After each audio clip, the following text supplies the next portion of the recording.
J.Y. Jesus first, or the second, and yourself lost. This is our vision of life. Amen.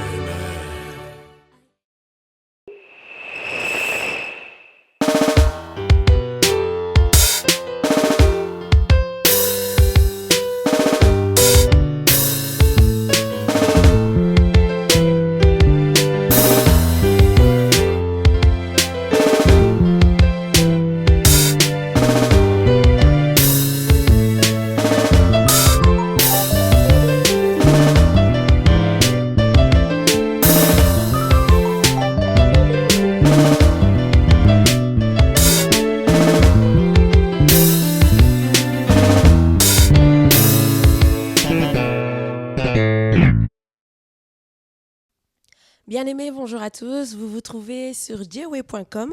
Nous sommes sur notre émission I Need Air, émission éducative à destination de la jeunesse chrétienne francophone. J'espère que vous vous portez bien. Pour ma part, ça va très bien. Alors aujourd'hui, j'irai directement dans le vif du sujet, connecté à sa destinée. À quelqu'un, j'ai envie de dire aujourd'hui, connecte-toi à ta destinée. Voilà, j'ai avec moi un outil précieux, je peux le dire en ces termes. C'est un livre, un ouvrage que voici, connecté à sa destinée par le pasteur Éric Impion. Je ne suis pas seule, je suis accompagnée de cet invité d'honneur, le pasteur Éric Impion. Et ensemble, nous allons un petit peu discuter en fait de ce concept, la destinée. Pasteur Éric, bonjour. Bonjour. Comment allez-vous, dites-moi? Merci beaucoup. On va bien. Ça va, le voyage, ça a été? Assez long quand même, mais ça va. On a eu Oui. le temps de se reposer. Ah ok, ça va. Il faut savoir que le pasteur Éric Impion est basé à Dallas, c'est ça? Exactement. Si j'ai bien compris, dans la cité de Bedford, au Texas. De Bedford, en fait, Dallas, c'est la grande métropole, mais nous sommes à Bedford, à 15 minutes de l'aéroport international de Dallas. Très bien. Il vient de très loin et on va essayer un peu de savoir ce qu'il nous apporte aujourd'hui, très important. Mais d'abord, pasteur, pouvez-vous vous présenter à nos internautes? Qui est le pasteur Éric Impion? Qui est-il? Je suis pasteur ordonné depuis, officiellement, je sers Dieu comme pasteur depuis 2011, mais ordonné depuis 2015 à l'église Stone Creek Church à Champaign-Urbana, du côté de Chicago. Je suis marié, marié depuis 7 ans, père de 2 enfants. Et voilà, à part le fait d'être père, mais je dirige aussi un ministère. Très bien. God Savior Ministries International, où nous consacrons principalement à prêcher le message de Christ pour l'évangélisation, le salut des âmes, mais aussi pour aider les gens à se connecter à leur destinée. Très bien, on entre directement dans le vif du sujet. Je salue tout de même madame, maman Betty, Megan, je vous salue. Que Dieu vous bénisse là où vous êtes avec les enfants. Et alors, moi je relève également que vous êtes auteur en fait. Auteur d'ouvrages publiés comme celui-ci, connecté à sa destinée, et auteur également d'ouvrages qui ne sont pas encore publiés, n'est-ce pas? Exactement. Très bien. Connecté à sa destinée. Moi, j'ai eu l'occasion, chers téléspectateurs, de lire l'ouvrage. J'ai eu l'occasion de le relire à 2 reprises, je pense, oui. Je l'ai lu une fois quand je l'ai reçu et je l'ai lu à nouveau pour préparer cette émission. Et alors, comme vous pouvez le remarquer, sur la première de couverture, on voit tout simplement le pasteur Éric Impion qui va peut-être nous dire si lui aussi, il est bien connecté à sa destinée. OK? Et alors, il y a une petite parole de l'auteur et alors un bref résumé de qui est le pasteur Éric Impion. Pasteur Éric Impion, est-ce qu'on pourrait tout de même définir ce qu'est la destinée, connecté à sa destinée? Pouvons-nous définir tous ces termes? Connecté à sa destinée, dites-moi. En fait, pour y aller assez simple, Oui. La destinée, vous savez, Dieu a dit, dans le livre de Genèse, la Bible dit, le Seigneur dit, l'Éternel dit, créons l'homme à notre image. Et lorsqu'il dit créons l'homme à notre image, la Bible ne s'arrête pas là. La Bible dit pour qu'il domine. Donc Dieu attache à chaque chose un but. Et la destinée est en fait ce but-là que Dieu attache à tout homme de manière générale, mais aussi de manière particulière à tout individu. Donc c'est donc le but et la mission pour laquelle Dieu a envoyé chacun de nous sur la terre. Rappelez-vous de Jérémie, Dieu lui dit, bien avant que tu ne sois conçu, bien, alors que tu étais encore dans le sein maternel, moi, Dieu, je t'avais choisi, je t'avais établi prophète des nations. Donc, avant même qu'il ne vienne sur la terre, il avait, comme un plan, comme une mémoire déjà placée sur sa vie en disant, tu seras prophète. Donc, c'est donc ce but et cette mission que Dieu attache à nous avant même notre existence. Donc, pour couper court, en fait, à ce terme destiné. Si, d'accord. À quelqu'un, je dis, c'est le but et la mission pour laquelle Dieu a permis que tu viennes sur la terre. C'est la raison d'être, alors, d'un homme Exactement, la raison d'être. Ok, très bien. Moi, j'ai lu quand même quelque chose de très interpellant.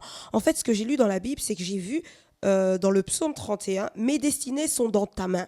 Et j'ai encore eu l'occasion de lire « Ma destinée est cachée devant l'Éternel », et ce, dans le livre d'Ésaïe. Ésaïe 40. Alors, oui, voilà. Je me pose une question.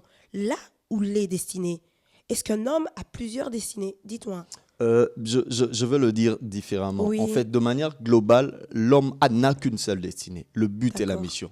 Mais lorsque Dieu envoie quelqu'un, il peut assigner à une personne différentes missions, différentes tâches. Ok, c'est ça. C'est comme ça que dans Psaume, on dit mes destinées, mes promesses, en fait. On peut dire promesses, mes promesses. Ce que tu m'as montré, ce que tu m'as promis, je ne le vois pas. Mais de manière globale, on peut dire qu'une personne a une destinée, mais dans laquelle il y a plusieurs choses que Dieu assigne. D'ailleurs, lorsque vous lisez le livre de Matthieu 25, la Bible parlant de talents, la Bible dit que Dieu donne à certains des talents, à certains un, à un autre deux, à un autre trois, à chacun selon sa capacité. Donc, au-delà du but de Dieu, de la mission de Dieu, Dieu qui est unique à la personne, Dieu peut donner à certaines personnes des tâches différentes. La preuve, c'est que vous verrez, certaines personnes ont plusieurs talents. Ils sont en même temps pasteurs, ils sont en même temps chanteurs, ils sont en même temps ceci, en même temps cela. Donc, une destinée est globale, elle est une, mais là-dedans, il y a certaines choses que Dieu voudrait de manière spécifique que l'homme puisse accomplir. On pourrait aussi l'exprimer en disant dans plusieurs domaines. Ça peut être ça, en fait. Dans plusieurs domaines. Voilà. Ok, très bien. Je pense que quelqu'un a relevé que le mot destinée est un mot que l'on retrouve bien dans la parole de Dieu. Exactement. Ce n'est pas une invention quelconque. Non. Alors, pasteur, à qui vous adressez-vous avec cet ouvrage? Quel est le but de ce message? Pourquoi, dans ces temps, doit-on se connecter à notre destinée? Premièrement, lorsque vous lisez ce que j'ai dit, notes de l'auteur, c'est que moi-même, j'ai eu des problèmes, en fait. J'ai grandi dans une bonne famille où j'ai fait des bonnes études, mais à cause d'un problème que j'ai connu dans mon enfance, qui avait fait que je passe à peu près une année hospitalisé dans un hôpital, ça fait naître en moi comme cette envie de devenir médecin. Et d'ailleurs, mes parents me disaient la meilleure manière ça serait comme ta revanche à cette situation. Il faudrait que tu deviennes médecin et que tu fasses du bien aux gens.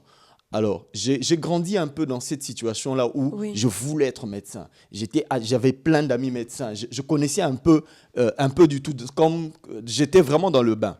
Mais seulement, à un certain moment, j'ai reçu l'appel de Dieu au ministère. Ça a été le trouble dans ma tête. C'était difficile à expliquer à mes parents. Vous savez, lorsque vous avez été brillant à l'école et puis du jour au lendemain, vous devez arrêter vos études de médecine parce que Dieu, soi-disant, une voix vous aurait parlé, c'est assez compliqué. Donc, moi-même, j'ai eu beaucoup de problèmes pour comprendre les voix de Dieu et pour y arriver. Parce que je pense qu'aujourd'hui, je suis en train de faire ce pourquoi Dieu m'a appelé. Mais pour y arriver, ça a été difficile. Ça m'a pris 10 ans où les gens ne m'ont pas compris. Où moi-même, je me posais beaucoup de questions. Je vivais dans des inquiétudes. Mais lorsque Dieu m'a permis d'arriver, je pense qu'il est de mon devoir de partager cette expérience parce que je pense que beaucoup de gens se posent ces genres de questions encore aujourd'hui. C'est pourquoi on fait ce livre. Et donc, pour parler de à qui ce livre est destiné, je crois que ce livre est dans la catégorie self-improvement, c'est-à-dire que permettre aux gens d'évoluer et de devenir meilleurs. Au-delà du fait que c'est un livre dont l'inspiration principale est la Bible, la parole des dieux, que je pense être la sagesse la plus sage qui puisse exister, je pense que ce livre peut être lu par tout le monde. Par tout le monde. Que vous soyez chrétien, que vous soyez païen, que vous soyez musulman, quelle que soit votre religion, ce livre vous intéresse. À quelqu'un qui se posait la question, voilà la réponse. Ce livre peut être lu par tout le monde. Justement, je vais entrer dans le vif du sujet. Vous avez parlé un moment du fait que vous avez dû répondre à l'appel du Seigneur. Comment reconnaître sa destinée et comment savoir, d'abord, comment reconnaître sa destinée. Voilà, comment reconnaître sa destinée tout premièrement. C'est justement une question très difficile. Dites-moi. Parce que, comme je vous l'ai dit, moi-même, ça a été difficile. J'avais Oui. des ambitions, j'en avais les moyens intellectuels et moraux. Oui. Mais un jour, le Seigneur me parle audiblement. J'étais, pour ceux qui connaissent, je suis originaire du Congo, Kinshasa. D'accord. J'étais étudiant à la faculté de médecine de l'université de Kinshasa. Et le Seigneur me parle audiblement en me disant, tu seras plus utile à ce monde en prêchant ma parole plutôt qu'en étant médecin dans un hôpital.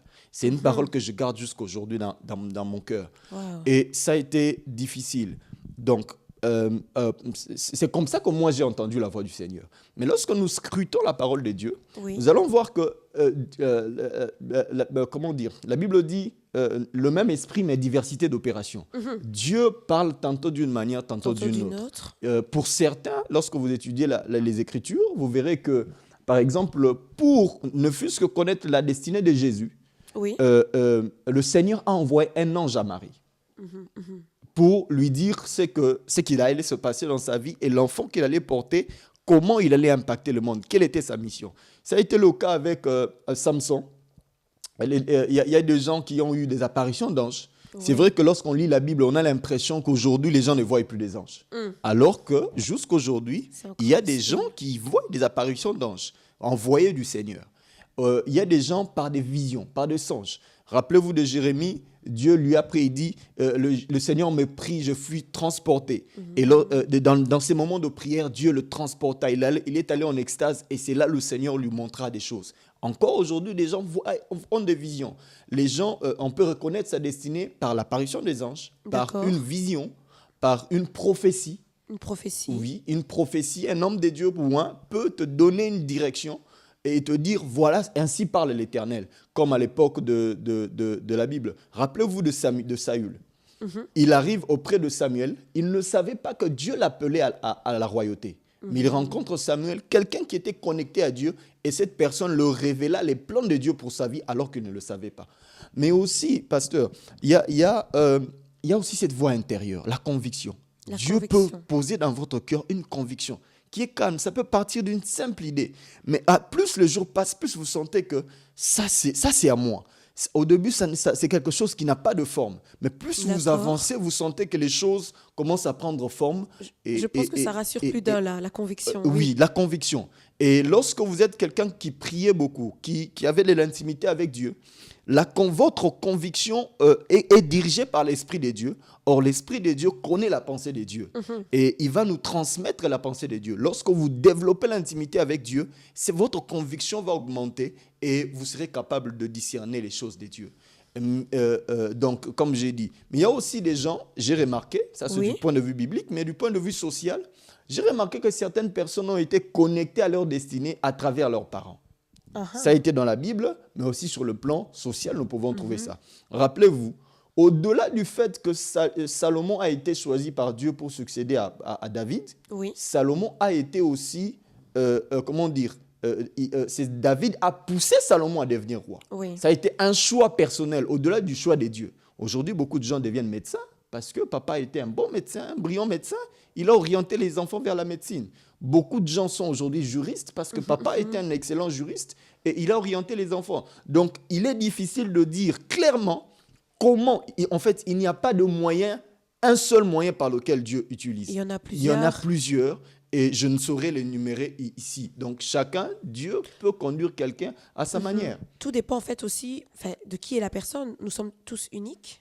On peut le dire en ces termes. Et donc, en fait, autant la destinée d'une personne est unique et différente de l'autre, autant l'appel, elle est différente. Moi, j'ai entendu la voix du Seigneur et plus tard, ça m'a poussé à aller chercher Dieu. En cherchant Dieu, il m'a montré des visions et aussi des hommes de Dieu. Je vais par exemple vous raconter le fait qu'aujourd'hui, je voyage à travers le monde pour prêcher l'évangile. Je ne savais pas que ça allait arriver dans ma vie. Un jour, un homme de Dieu m'a donné cette parole. je te vois traversant les mers et les océans pour prêcher l'évangile. Jusqu'à ce moment-là, je ne le savais pas. Et quand j'ai reçu cette parole, je n'étais pas socialement en mesure. Mais avec le temps, plus les jours passaient, en moins de 3 ans, les choses ont commencé à basculer dans ma vie. Et aujourd'hui, je suis entre les avions pour les conférences un peu partout. Donc, une prophétie peut diriger aussi quelqu'un. D'accord. Et donc là, vous avez exprimé que vous n'étiez pas socialement en mesure. On peut parler donc du fait qu'il y a des résistances tout de même, involontaires. Oui, bon. Ça ne dépend pas de notre volonté, indépendamment de notre volonté, il y a des résistances. Oui, parce que des fois, Dieu nous appelle à des choses. Lorsque Dieu nous révèle des choses, je pense que la révélation de Dieu, c'est la vérité. Amen. D'ailleurs, la Bible dit que Christ est le chemin, la vérité et la vie. Tout ce que Christ dit est vérité. Mais la vérité de Dieu peut venir dans notre vie et nous trouver dans une réalité qui contredit la vérité de Dieu. Ok. C'est un peu le problème aussi dans lequel je m'étais retrouvé. Dieu te donne une parole, mais socialement, tu n'es pas comme ça. C'est pas possible. Comment cela... Vous rappelez-vous de la parole de Marie qui disait « Comment cela va-t-il arriver ?» Et justement, Dieu, lorsqu'il nous donne des paroles, des fois, c'est éblouissant, c'est étonnant. Vous vous dites, mais comment comme Gédéon, certains pouvaient dire, mais si je suis d'une famille pauvre, comment cela va-t-il se passer? Abraham pouvait dire, je suis vieux. Et en fait, la différence entre ce que Dieu dit de nous, qui est, je pense, être la vérité, pas seulement que je pense, je suis sûr que c'est la vérité. C'est une certitude. C'est une certitude, mais et la réalité de notre vie, il y a comme contradiction par moment. Et cette contradiction pousse certains à avoir des excuses. Gédéon, Dieu l'appelle vers un héros, il dit, mais écoute, Seigneur, je crois que tu es Dieu, tu as délivré Israël d'Égypte, mais bon, moi là, je suis le plus petit, je suis ceci. Donc il y a aussi des excuses. Et vous, avez-vous eu des excuses? Beaucoup. Beaucoup? Beaucoup. Je pense que la plus grande excuse pour moi, ça a été, humblement dit, je suis quelqu'un d'assez brillant à l'école. D'accord. J'ai été en fait, et je m'étais dit que prendre tout ce que j'avais dans la tête, rien que pour prêcher la Bible, pour moi, à mon sens, mais aussi par rapport à l'éducation que j'avais reçue de mes parents, c'était en fait échouer dans la vie. Oh ouais. Parce que pour mes parents, qui étaient magistrats, qui étaient un brillant avocat et tout, la réussite passait par des diplômes universitaires. Si. On peut être pasteur et avoir des diplômes, mais dans un domaine séculier. D'accord, je comprends très bien. Oui. Ouais. Donc, voilà, étudier et ne vivre que pour prêcher la parole de Dieu, j'étais conditionné à réussir par les études séculières. Ouais. Et ce qui fait que lorsque le Seigneur m'a parlé, ça a été comme un choc pour moi. Mais moi, tout laisser juste pour prêcher la Bible, ça a été compliqué. Voilà d'ailleurs pourquoi... à une époque, j'ai eu des rapports assez difficiles avec mes parents. Okay. Difficiles, pas dans le sens où on ne s'entendait pas, mais parce que ce que Dieu faisait dans ma vie était en contradiction totale avec ce qu'eux avaient prévu de faire. Ils ont tout fait, vouloir m'envoyer à l'étranger pour faire des études de médecine, et Dieu a tout bloqué parce qu'il avait quelque chose en vue. Et aujourd'hui, plusieurs années, plus de 10 ans plus tard, mon défunt père n'est plus là, mais ma mère, aujourd'hui, comprend mieux ce qui se passe dans ma vie. Je me rappelle même après mon ordination, elle m'a appelé, elle m'a dit, je comprends. Un jour, il y a très longtemps, le Seigneur m'avait dit qu'un de mes fils serait un grand homme de Dieu. Maintenant, je commence à comprendre ce qui se passe dans ta vie. Dieu. Donc au début, ça a été difficile, mais aussi les excuses liées à la jeunesse. Vous savez, quand on est jeune, tous nous avons une vision de la vie. Je veux avoir un doctorat. Personnelles. Les ambitions personnelles, voilà. Je veux être docteur, je veux être ceci, je veux être cela. Et puis, bon, à un certain moment, Dieu vous appelle et vous êtes obligé de prendre une route différente de la masse. Et ça est très frustrant pour moi. Mais bon, je pense que le Seigneur nous a aidés avec le temps à accepter sa volonté. Et aujourd'hui, honnêtement, on est heureux de ce que nous faisons. Mais j'avais une question justement par rapport aux ambitions personnelles. Est-ce que entrer dans sa destinée, est-ce que ça favorise ou ça détruit nos ambitions personnelles? Qu'en est-il? Je ne répondrai pas par oui ni par non. D'accord. Mais je dirais que la Bible dit d'une part que les voies des dieux, autant les cieux sont autant les cieux sont élevés au-dessus de la terre, autant les voies des dieux sont différentes des voies des hommes. Donc, ça veut dire que les ambitions, lorsque elles sont les ambitions d'un homme, peuvent être contraires à la volonté de Dieu. Ça peut arriver. Ça peut arriver. Mais aussi, Dieu peut mettre dans le cœur de l'homme sa pensée à lui et conditionner ses ambitions par rapport à la volonté de Dieu. C'est pourquoi j'ai toujours dit aux gens qui n'ont pas reçu des visions, parce qu'il y a aussi des gens qui me disent « Pasteur, moi, je n'ai pas de vision, moi, je n'ai pas de ceci, mais je fais quoi ? Je n'ai pas entendu je n'ai pas vu des anges, rien du tout. Comment savoir ?» C'est là que justement j'explique aux gens ce passage qui dit « Lorsque un peuple est sans révélation, il marche sans frein. » Donc lorsque Dieu ne vous a pas montré, vous ne savez pas où est-ce que vous allez. Mais ce verset-là ne s'arrête pas là. Ce verset continue en disant « Heureux si elle observe la loi. » Ça veut dire quoi? Lorsque vous n'avez pas reçu des visions, vous n'avez pas reçu des prophéties, vous n'avez rien reçu, vous ne devez pas croiser les bras en disant « Moi, j'attends que Dieu se révèle à moi. » Non, pas du tout. Faites quelque chose. C'est ça. Dans ce que vous faites, travaillez pour bien le faire.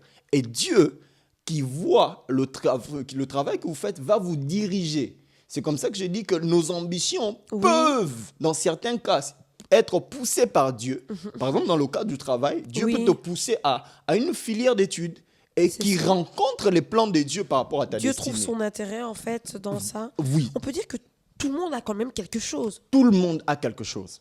Qu'on pourrait appeler talent. En fait, il faut faire quelque chose. C'est ça. Et des fois, les gens disent, mais moi, je n'ai pas fait des études universitaires, je n'ai pas ceci, je n'ai pas de moyens. Ça n'a rien à voir avec tout ça. La Bible dit, tout travail procure l'abondance. Tout ce qu'un homme peut faire peut être une occasion pour Dieu l'amener à la gloire. La gloire qui n'est pas ici la popularité, ni telle qu'on le connaît aujourd'hui, mais la gloire dans le sens où la manifestation de la bonté et de la bienveillance de Dieu sur nos vies. Donc, il faut faire quelque chose. Si tu n'as rien reçu, n'attends pas. Fais quelque chose. Dans ce que tu fais, continue à faire cela. Mais tout en faisant cela, prie Dieu que Dieu oriente tes pas. C'est ça. Parce que, docteur, il y a des gens que Dieu a conduits vers leur destinée sans leur dire qu'il conduisait à leur destinée. L'exemple de Saül, on en a parlé. Dieu a utilisé la perte de la naissance de son père afin de le pousser à sortir de sa cachette, afin d'aller vers Samuel, parce qu'à l'époque, on est allé vers le prophète pour qu'il nous dise, qu'il nous donne une parole de Dieu. Et lorsqu'il est arrivé là, plutôt que les années de son père, il a reçu la parole qui a fait de lui un roi. Donc, Dieu peut utiliser notre vie de tous les jours. C'est pourquoi d'ailleurs la Bible dit toute chose concourt au bien de ceux qui aiment Dieu et de ceux qui sont appelés selon ses desseins, selon ses plans, afin d'accomplir leur destinée. Donc, dans ce que tu fais, sois sérieux, travaille, continue à travailler. Si Dieu ne veut pas que tu continues de la voie que tu es en train de faire, il va orienter tes pas. On le saura. On le saura. Dans tous les cas, plus on avance, plus Dieu éclaire notre chemin. Amen, merci pour ces quelques précisions et je me sens concernée et je pense que, chers internautes, vous l'êtes aussi. Alors, pasteur, est-ce qu'on peut aider quelqu'un? Qu'est-ce qui explique qu'entre la promesse de Dieu, qu'est-ce qui explique que la promesse de Dieu ne devienne pas un fait avéré dans nos vies? Est-ce que c'est une question de temps? Qu'en est-il? Je vais vous faire rire peut-être. Oui. Généralement, j'entends ça de plus en plus. Même les musiciens ne font que chanter ça. Je suis le fils de la promesse. Je suis le fils de l'alliance. Et tout ça. Je ne mourrai pas sans avoir vu la main de Dieu. Mais il y a un contraste aujourd'hui de voir que plus on chante ces genres de slogans, moins les gens voient la main de Dieu. Parce que d'une part, il est une chose que de recevoir la parole de Dieu et même de connaître sa destinée. Mais il est une autre chose que de vivre cela. Rappelez-vous, je vais vous donner 2 éléments. Le premier, c'est Israël qui est sorti d'Égypte.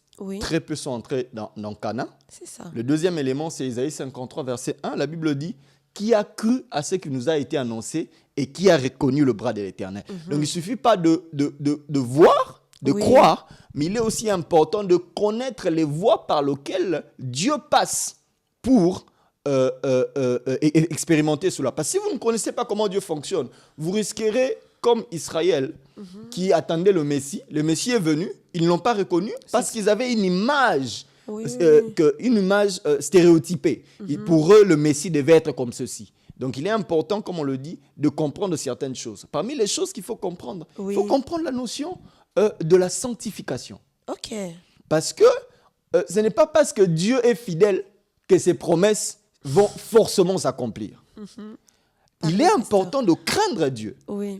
Les promesses de Dieu s'accomplissent dans la vie de ceux qui le craignent. Amen. On ne peut pas dire que parce que Dieu a dit que je serai grand, que je peux me comporter comme Comme je je veux. veux, c'est Non. ça, d'accord. En je fait, comprends. l'appel à la destinée est avant tout l'appel à la pureté, à la sanctification et à la Amen. consécration. Yes. Si Dieu t'appelle à quelque chose, avant tout, il t'appelle à te purifier. Il Ok. t'appelle à te sanctifier. Il t'appelle à être pur. Il suffit de regarder la vie de ceux qui nous ont précédés dans la Bible. Dieu a dit, Dieu pouvait dire, il y avait de ces passages qui disaient Oui. marche devant ma face et sois intègre. Donc aujourd'hui, pour voir la main de Dieu, il faut être pur. La Bible parlant même d'Enoch qui a été enlevé, la Bible Oui. dit il marcha de manière qui a plu à Dieu. La pureté plaît à Dieu et pousse Dieu à nous visiter. La première des choses, il faut se sanctifier.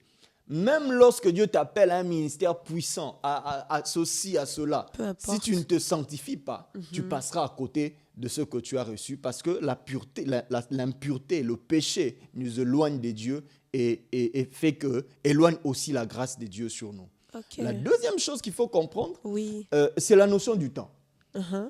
C'est quelque chose que j'ai appris aussi avec le temps. Ah oui. Oui. Génial. Ok. En fait, c'est quoi? Il y a une chose que de recevoir Oui. la promesse de Dieu, mais l'accomplissement de la promesse de Dieu est une autre chose. Parce que beaucoup de gens, l'une des choses d'ailleurs qui fait qu'aujourd'hui, il y a de plus en plus de problèmes, même dans les églises. Oui, Quelqu'un a reçu l'appel de Dieu et puis il devient rebelle. Quelqu'un Ah ceci, oui. notamment parce C'est que les ça. gens ne savent pas qu'il y a un temps pour tout. Ok. Lorsque vous recevez la promesse de Dieu, il est important de rester patient et d'apprendre.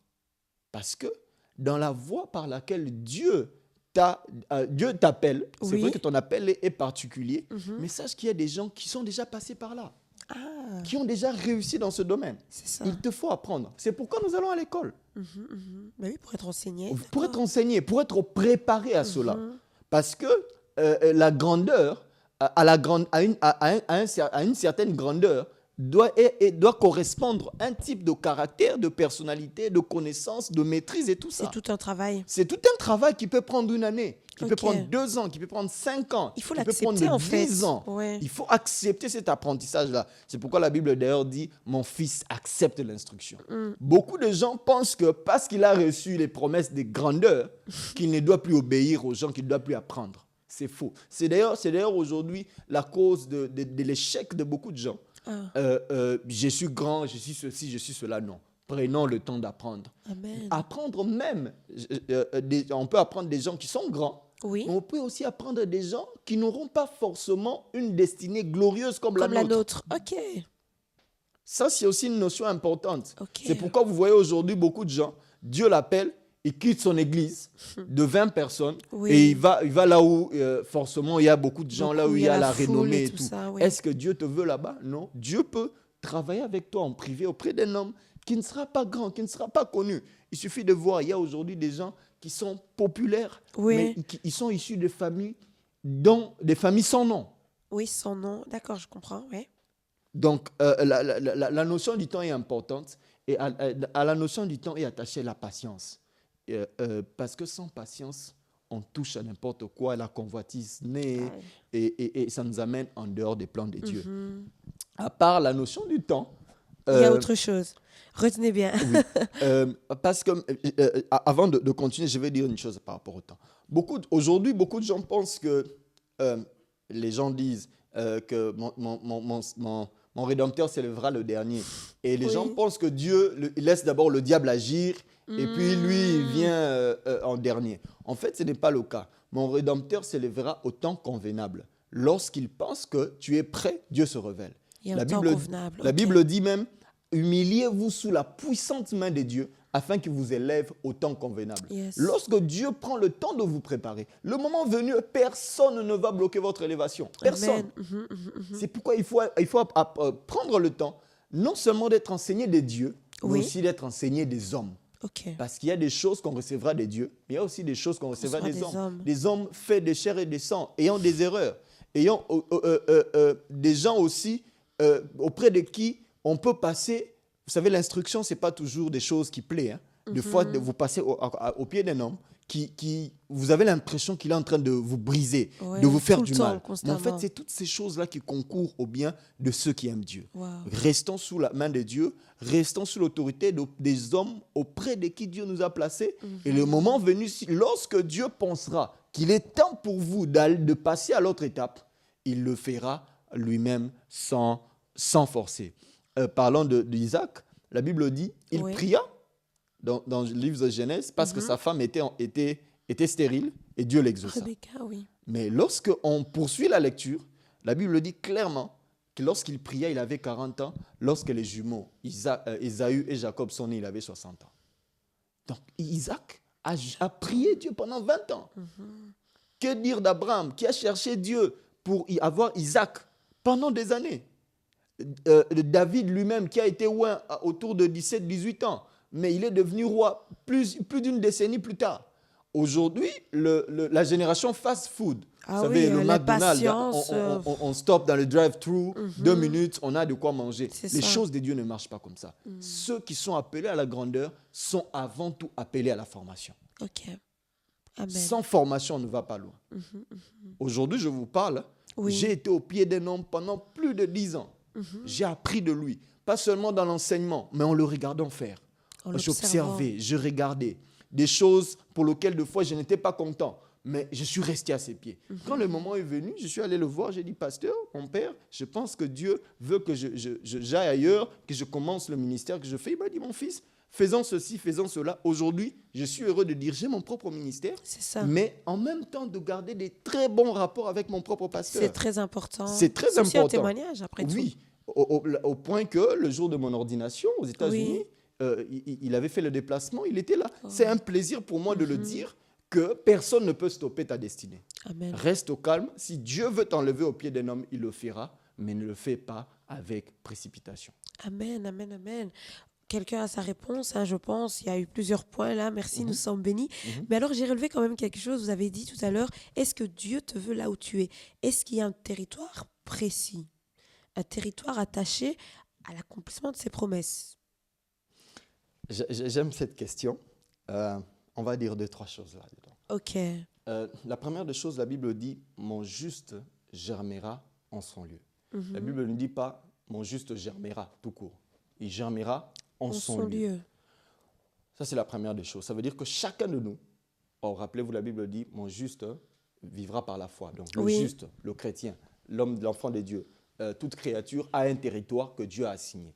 Mais il y a aussi ce passage de la Bible qui dit tout lieu, Dieu parlant à Josué, il dit tout lieu que foulera le plan de ton pied, Dieu te le donne en possession. Oui. Bien souvent, les gens pensent que partout où tu iras, tu vas réussir. Alors que ce n'est pas le cas. Vous savez, pasteur, chacun de nous a un territoire. C'est ça, OK. Que Dieu, vous êtes à Verviers, vous faites un excellent travail. Cela ne veut pas dire que si vous allez à Paris, que vous allez réussir. C'est le territoire que Dieu vous a donné. OK. Je vis à Dallas. Oui. Je peux vous dire que, pasteur, j'ai plusieurs fois tenté de déménager parce que je suis allé dans une ville, je voyage beaucoup. J'ai trouvé que c'était bien, tout allait bien. J'ai voulu partir. Dieu m'a dit, ne pars pas, reste ici.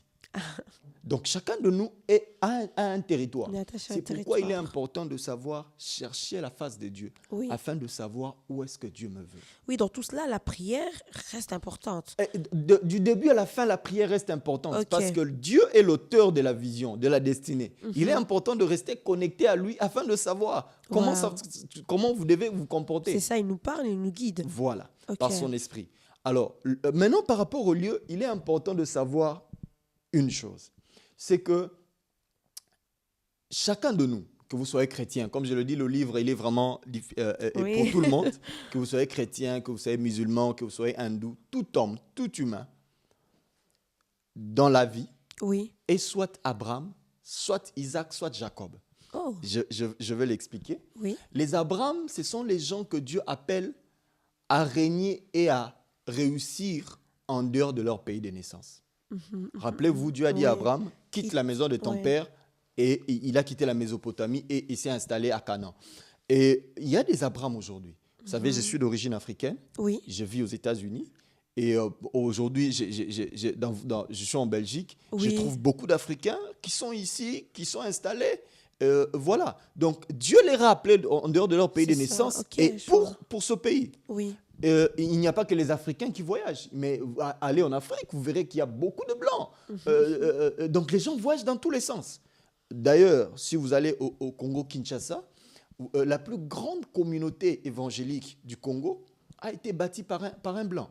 Le pasteur ok. Jacques-André Verneau, Verneau, ok. et je parle de l'église La Borne. Oui. En fait, c'est un Abraham que Dieu a sorti de son pays d'origine pour l'installer en Afrique depuis les années 60. Et il a travaillé pour Dieu, il a vécu là-bas, il est mort et il est même enterré là-bas. Oh. Et aujourd'hui, même son épouse, qui est blanche, vit au Congo. Vous voyez que Dieu peut appeler quelqu'un en dehors de son pays de naissance. C'est ça. C'est pourquoi, dans ce cadre-là, Oui. certaines personnes, pour être bénies, doivent voyager, Amen. doivent partir. Au-delà de la réussite matérielle, sociale Oui. dans laquelle tu es, pour réussir selon Dieu et entrer en plein héritage de ce que Dieu t'a donné, il faut partir. C'est pourquoi vous voyez dans certaines personnes, il était dans son pays de naissance, tout allait bien. Mais le jour où il sort, et puis c'est le boom, c'est l'explosion. Wow, il le boom. réussit subitement. Et on vous demandez, mais qu'est-ce qui s'est passé dans sa vie? Pourquoi? Parce que simplement, le temps pour lui était d'entrer dans son héritage c'était un Abraham en fait, qui devait partir. Mais au-delà des Abraham, il y a les Isaac. Dites-nous, pasteur. Ce qui est particulier avec Isaac, c'est que la Bible dit qu'il a voulu fuir la famine, comme à l'époque d'Abraham. Abraham, oui. Mais lorsqu'il a voulu partir, Dieu lui a dit, ne pars pas, reste dans ce pays de sécheresse, je te bénirai. Et là, je voudrais dire ceci. Il y a des gens, au-delà de la crise financière, de la galère, de l'instabilité politique et sécuritaire qui existent dans leur pays de naissance, ils doivent rester là-bas. Qu'ils soient africains, qu'ils soient blancs, qu'ils soient asiatiques, ils doivent rester. C'est là-bas. Ils doivent rester là. Et c'est là que Dieu va leur bénir. Je peux vous dire, pasteur, je connais beaucoup de gens qui ont réussi en Afrique. Au-delà de tout ce que les médias internationaux peuvent montrer, tout ça, des gens qui ont réussi en Afrique. Je connais des gens qui ne donneraient, quel que soit ce que vous leur donnerez, visa, titre de séjour, nationalité d'un pays comme les États-Unis, le Canada, ils n'iront pas. Mais aussi, d'une autre part, en voyageant, j'ai rencontré beaucoup de gens. Lors d'un service quelque part, après la prédication, des gens sont venus me voir. Parmi elles, il y avait une personne qui est venue me dire qu'il a détruit sa vie le jour où il a décidé de quitter son pays de naissance. Oh. Il avait tout. Il avait réussi, il avait des entreprises, un mariage stable. Et un jour, vous savez, comme on dit, des fois, ce que nous voyons à la télé nous éblouit et nous donne envie. Voilà. On se dit, bon, tonton, le meilleur est ailleurs. Et ils sont allés. La personne est partie aujourd'hui et elle s'est rendue compte qu'elle a tout perdu. Elle me demande, pasteur, qu'est-ce que je dois faire? Que je rentre. J'ai dit, maman, mon frère, ma soeur, c'est compliqué.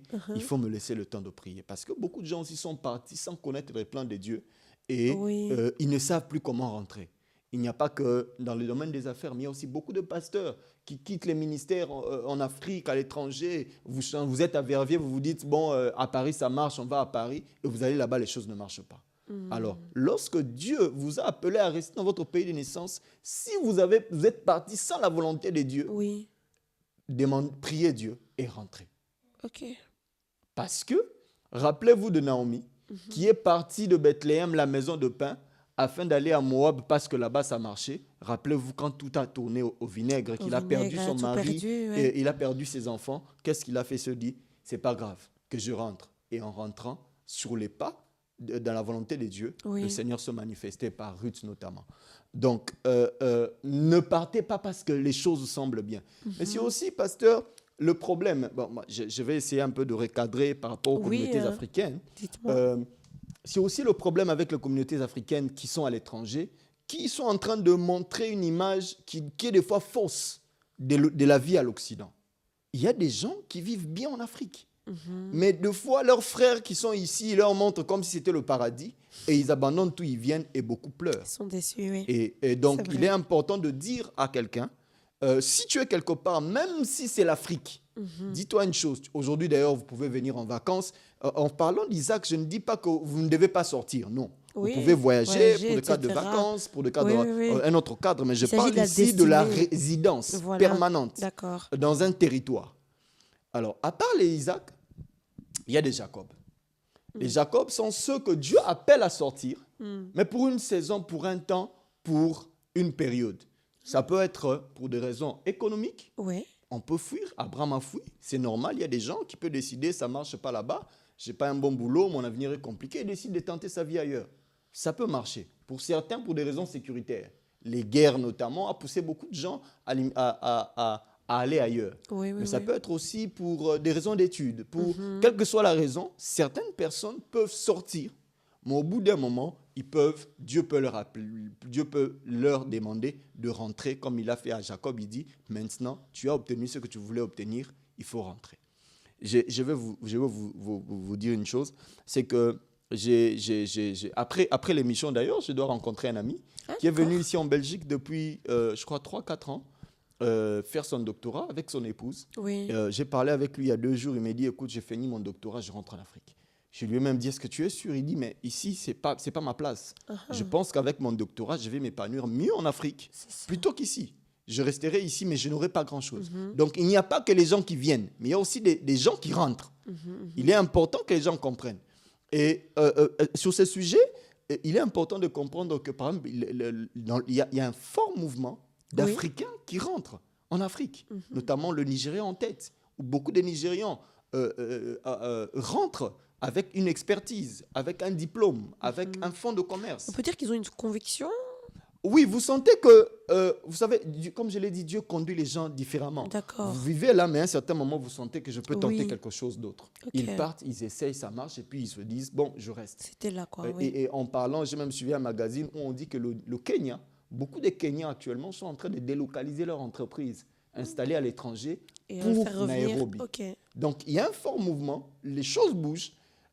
J'ai aussi rencontré des gens à l'étranger, aux États-Unis. Pasteur, j'ai fait 30 ans ici, tout est flou. Mais on me dit que l'Afrique, c'est la guerre. J'ai dit, mon frère, il n'y a pas que la guerre. Il y a aussi des gens qui réussissent.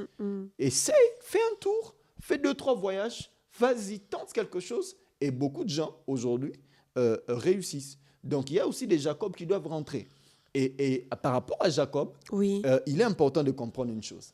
La plupart d'Africains, excusez-moi de parler d'Africains, Oui, je vois que je suis d'origine africaine. D'accord. Et je crois aussi que ce sont plus nos pays qui ont des problèmes, qui souffrent beaucoup de problèmes d'immigration et tout ça, que ce soit aux États-Unis, en Europe et tout.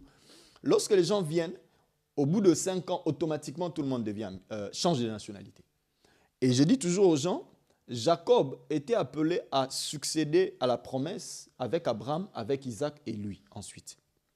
Lorsque Dieu t'appelle, par exemple, parce qu'il n'y a pas que l'appel au pastorat comme le mien, il y a aussi des gens qui sont appelés à un appel de devenir politicien, Oui, de dans un devenir chef domaine d'entreprise, précis. Oui. dans un domaine précis. Si Dieu t'appelle à rentrer, je me dis, fais attention, est-ce que tu es obligé de changer de nationalité? Parce que si le pays, par exemple, Dieu t'appelle à être député, et ton pays d'origine n'accepte pas la double nationalité, tu obtiens la double nationalité, tu rentres là-bas, tu ne seras plus percé dans le domaine que Dieu avait prévu pour toi. Okay, et d'ailleurs, aujourd'hui, si vous allez au Congo-Kinshasa, excusez-moi de parler de mon pays, il y a un sérieux problème au niveau des institutions parce que beaucoup de gens ont des doubles nationalités alors que le pays ne l'accepte pas et le pays est un peu bloqué sur ce sens-là. Je vais donner un autre exemple. Aujourd'hui, d'ailleurs, les lois internationaux, notamment dans le domaine du sport, je vais parler de la FIFA, qui acceptent la double nationalité, même pour les pays qui n'acceptent pas la double nationalité. Vous avez des joueurs de football qui sont nés en France, qui sont nés en Belgique, où ils sont venus ici, ils ont la nationalité belge, française, américaine, mais bon, parce qu'avec la sélection française, ça n'a pas marché, ou bon, il n'a pas beaucoup de chances de réussir, ils rentrent pour utiliser leur talent dans le cadre d'une nation africaine. Et beaucoup percent. Donc vous voyez qu'il est important que les Jacob comprennent aussi. Vous pouvez être dans un pays développé et vous sentez que, bon, à un certain moment, il faut que je fasse un comeback et Dieu peut vous visiter. Justement, dans ce toujours dans cette optique, merci vraiment pour cette parenthèse, mais toujours dans cette optique. À quelqu'un aujourd'hui qui nous regarde et qui se pose la question, suis-je en train d'accomplir ma destinée? Pasteur, est-il possible que cette personne soit hors de sa destinée? Et si c'est le cas, que direz-vous à cette personne? Je dirais avant tout, c'est que la bénédiction de Dieu ne se fait suivre d'aucun chagrin. L'un des moyens plutôt, l'une des voies, des manières qui permet à un homme de savoir s'il est avec Dieu ou pas, c'est la tranquillité dans le cœur. Lorsque tu es avec Dieu, même lorsque tu es dans la galère, tu sens. Même lorsque tu veux fuir, tu sens que Dieu te rassure. Cherche la face de Dieu. Si tu sens que ton cœur n'est pas en paix, au-delà de la gloire dans laquelle les hommes, vous savez, des fois, nous réussissons devant les hommes sans réussir devant Dieu. Oui, d'accord. Même si les hommes te voient grand, mais tu sens que dans ton cœur, tu n'es pas dans les voies de Dieu, demande au Seigneur de t'aider. Tiens, j'ai une question. Est-ce que être dans sa destinée, est-ce que quelqu'un qui a de l'influence peut dire qu'il est dans sa destinée? Pas Pas forcément. nécessairement. Pas Ok. forcément. En fait, pas forcément. Dans la mesure où, en fait, on dépend de Dieu. Parce que la réussite, D'accord. elle est relative, en fait. On peut réussir humainement, socialement, selon les hommes, Oui. mais ne pas réussir devant Dieu. Je vous donne un Oui, exemple. oui, Le oui. Seigneur m'appelle au ministère. Je peux décider de tout arrêter et de faire du business. Dans certains cas, Dieu peut te bloquer pour que tu reviennes. Mais dans d'autres cas, certaines personnes, ils réussissent financièrement. Ça marche. Vous devenez un grand homme d'affaires. Mais est-ce que par rapport au plan de Dieu sur ma vie, est-ce que j'ai réussi? Non. Parce que c'est cela la destinée. Ce C'est n'est ça. pas lié forcément à la réussite sociale et matérielle. Ça n'a rien à voir. Ça n'a rien à voir. Lié à Dieu. C'est lié à Dieu. Parce que si nous lions cela à la réussite matérielle et sociale, nous serons tentés de dire que moi qui voyage beaucoup, je suis tout le temps, Oui. j'ai réussi plus que celui Ça peut qui être est dans trompeur. un village et tout D'accord. ça. Oui, et tout oui, ça. je vois, oui. Ok. Donc chacun agit selon que Dieu lui donne. Parce que chacun de nous a comme un cercle d'influence. Certains, Dieu t'appelle à régner autour de ta nation, d'autres autour de ta culture, d'autres autour de ton village, d'autres autour des nations. Voilà quoi. Donc reste dans le plan selon que Dieu veut. Si c'est dans un village, reste dans un village. Si c'est dans une ville, reste dans une ville. Si c'est au niveau international, tout le monde n'aura pas une mission internationale. Tout le monde ne touchera pas toutes les nationalités. Il y a des gens, même en Belgique, il prêchera dans sa dialecte. Parce que c'est à cela que Dieu lui a donné. Ok. Même si aujourd'hui les réseaux sociaux permettent aux gens dans le monde de se connecter, mais tout le monde ne réussira pas de manière globale en fait. Donc que chacun reste dans ce que Dieu lui donne. Si c'est vous faites très bien votre travail, mais rien ne dit que si quelqu'un d'autre vient le faire, il va réussir. Non, ça c'est ce que Dieu vous a donné. Quelqu'un d'autre réussira peut-être en nous filmant. En D'accord. étant derrière la caméra. Oui. Il n'est pas vu comme nous, mais il fait un très bon travail derrière la caméra. Doit-il laisser ce qu'il fait avec succès simplement parce qu'il doit passer devant être connu des hommes? D'accord, je comprends. Donc oui. reste Ça n'a là rien où à voir. tu es. Dieu Reste là va où te tu es. visiter et sois heureux de ce que Dieu te donne et le Seigneur te fera du bien. Voilà, et si vraiment, je me mets vraiment à la place de quelqu'un qui commence à se poser cette question, suis-je en train d'accomplir la destinée que Dieu veut pour moi? Suis-je en train d'accomplir les buts que Dieu veut pour moi? À quelqu'un qui se pose cette question, regarde si tu es en paix. D'abord, si tu n'es pas en paix, demande à Dieu parce que c'est sa volonté parfaite. Ta destinée est liée à lui et à lui seul. Il a le dernier mot et voilà, c'est quelque chose de très important. Nous sommes richement bénis par ce partage. Chers téléspectateurs, j'espère que c'est le cas également pour vous. Nous sommes énormément bénis. Alors, pasteur, si quelqu'un est intéressé de trouver l'ouvrage, où peut-il le trouver, l'ouvrage, ici, connecté à sa destinée? Comment dire? D'abord, par les conférences que j'organise. Ah oui, un peu partout dans le partout monde. dans le monde et tout. Mais les livres disponibles principalement sur Amazon. Amazon, ok, Que ce oui, soit, ça va. Amazon France, Amazon Canada, Amazon États-Unis, Oui. Amazon. Bref, tapez connecté à ta destinée. Le livre vous pouvez l'acheter si vous avez une carte bancaire. Que vous soyez en Australie, au Japon, un peu partout. Les jeunes connaissent très bien maintenant. Oui, c'est oui, oui. c'est beaucoup employé Et en il y a, fait, oui. Pas seulement Amazon, mais toutes les plateformes de vente de livres dans le monde. Comme D'accord, Barnes oui. and Noble, et même à eBay, vous pouvez trouver. Bref, si vous tapez sur Google, connecté à ta destinée, Pasteur Eric Impion, vous aurez le livre disponible et vous sera shippé, je crois, en moins d'une semaine. Très bien. Alors, je ne doute pas qu'un internaute ait déjà lu le livre et se demande, est-ce que l'inspiration, est-ce que ça a évolué? Voilà, dites-nous un peu. Est-ce que la pensée a évolué? Dites-nous, partagez-nous cela. Évoluer, je dirais oui, parce que seul Dieu est immuable. L'homme continue d'apprendre. Il faut dire que le livre est sorti en avril de l'an passé. Oui, c'était l'an dernier, oui, que j'ai reçu ma copie. Et donc, nous avons beaucoup voyagé pour des conférences. Mais sur terrain, nous avons aussi rencontré des questions et des problèmes des préoccupations en fait. Oui. Des gens qui nous posaient des questions et ça nous a aussi un peu permis de mieux comprendre Parce qu'au début, quand nous avions écrit ceci, c'est notre premier ouvrage, on ne Oui, s'imaginait ok. pas que ça allait faire du bien aux gens. D'accord. Et c'est tous ces feedbacks que nous avons des gens, des lecteurs, mais aussi des gens qui nous ont écoutés, des gens avec qui nous avons eu des entretiens. Nous avons estimé que, bon, il y a des choses que nous devons... voilà, quoi, les choses sont Évolue. quoi. Ok, je comprends très bien. C'est parfait. Merci en tout cas pour cela. Alors, il y a des chapitres qu'on n'a pas abordés, hein, la foi, les tentations. Il y a énormément de choses. Moi, je vous conseille d'acheter le livre. Et dès que vous achetez le livre, n'hésitez pas à aller à la fin. Il y a la table des matières. Et vous pouvez déjà avoir un bref aperçu de tout ce qui est dit. C'est riche. Je vous le conseille personnellement parce que je l'ai lu et je l'ai relu et j'en suis bénie. Alors moi aussi, je cherche à me connecter à ma destinée, n'est-ce pas, pasteur? Vous avez été connecté à votre destinée, du moins vous êtes en train d'accomplir ce que Dieu veut pour vous. Est-ce que vous avez un dernier mot à dire à nos internautes? J'aimerais dire avant tout, avant de terminer, que l'appel de Dieu existe et que au-delà de l'appel de Dieu existe. Oui. Et par rapport à cet appel, plusieurs personnes cherchent différentes voies pour y arriver. On n'a peut-être pas eu le temps d'en parler, mais certains passent par les voies de Dieu, D'accord. d'autres passent par les voies des hommes.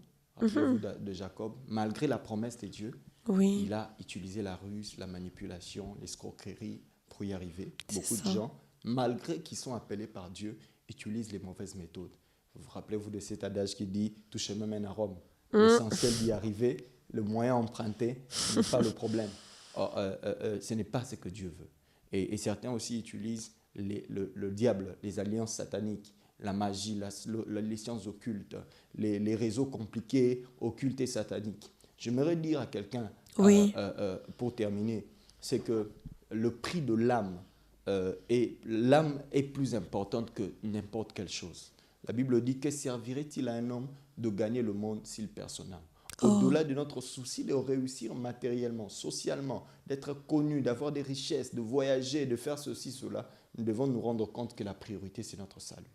Nous ne devons, pour aucune raison, vendre notre âme à l'ennemi pour la gloire terrestre. Parce qu'un jour, Christ nous appellera tous devant le jugement. Oui. Et ceux qui ont abandonné le Seigneur iront en enfer. L'enfer est une réalité. Aujourd'hui encore, nous voyons l'accomplissement des prophéties bibliques annonçant le retour imminent de Jésus-Christ. Il est important de savoir que, quel que soit ce que nous faisons, quel que soit ce que nous recherchons, gardons la priorité, c'est le salut de notre âme. Donc je peux vous rejoindre et dire au-delà de la destinée terrestre, il y a une la destinée céleste. Wow, oui. C'est cela la plus importante. Amen. C'est sur ces mots que nous allons nous laisser. Mais j'ai quand même une question. Pour quelqu'un qui parle anglais, peut-il trouver cet ouvrage?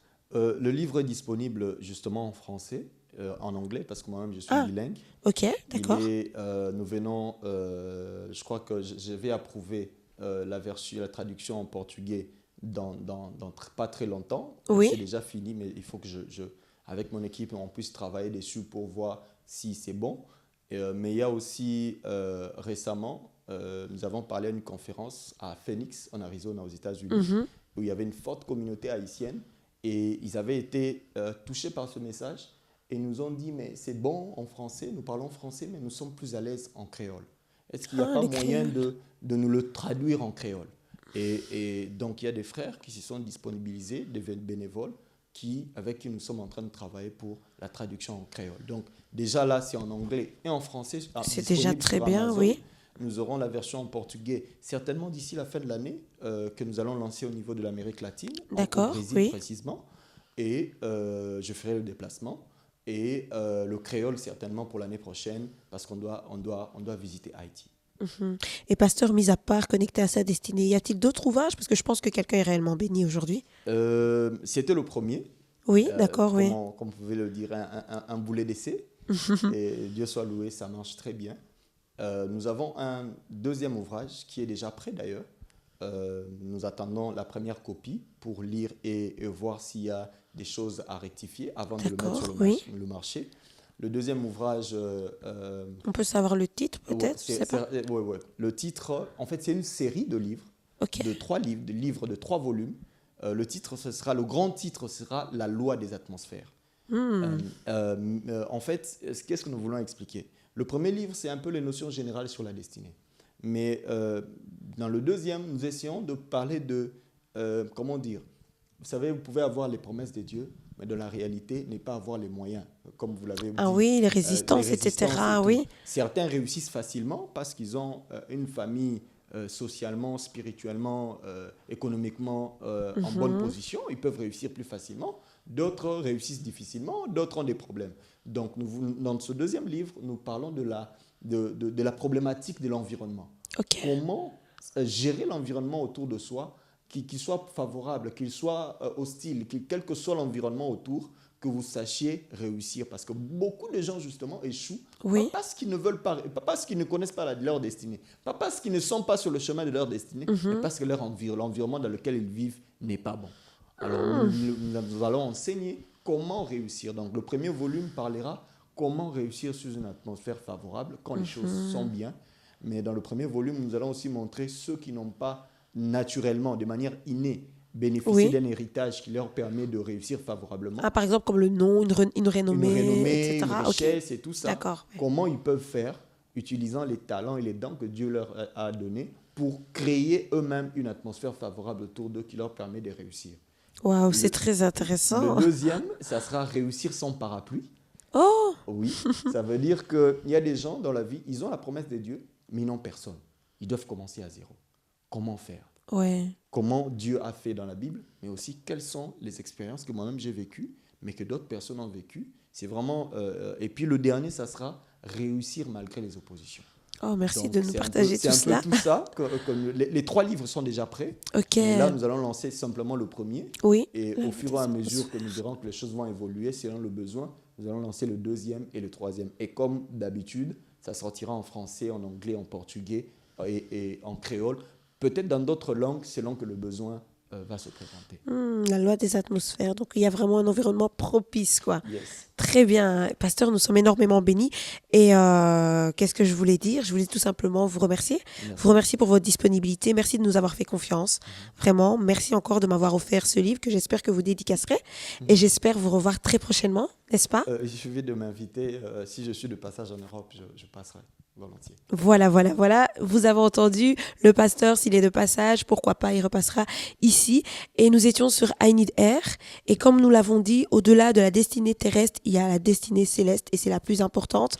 Nous étions sur I Need Air, vous étiez sur joaway.com. Rendez-vous chaque premier samedi du mois. Et j'ose croire que toi aussi, tu pourras te connecter à ta destinée dès aujourd'hui. Que Dieu vous bénisse et à la prochaine.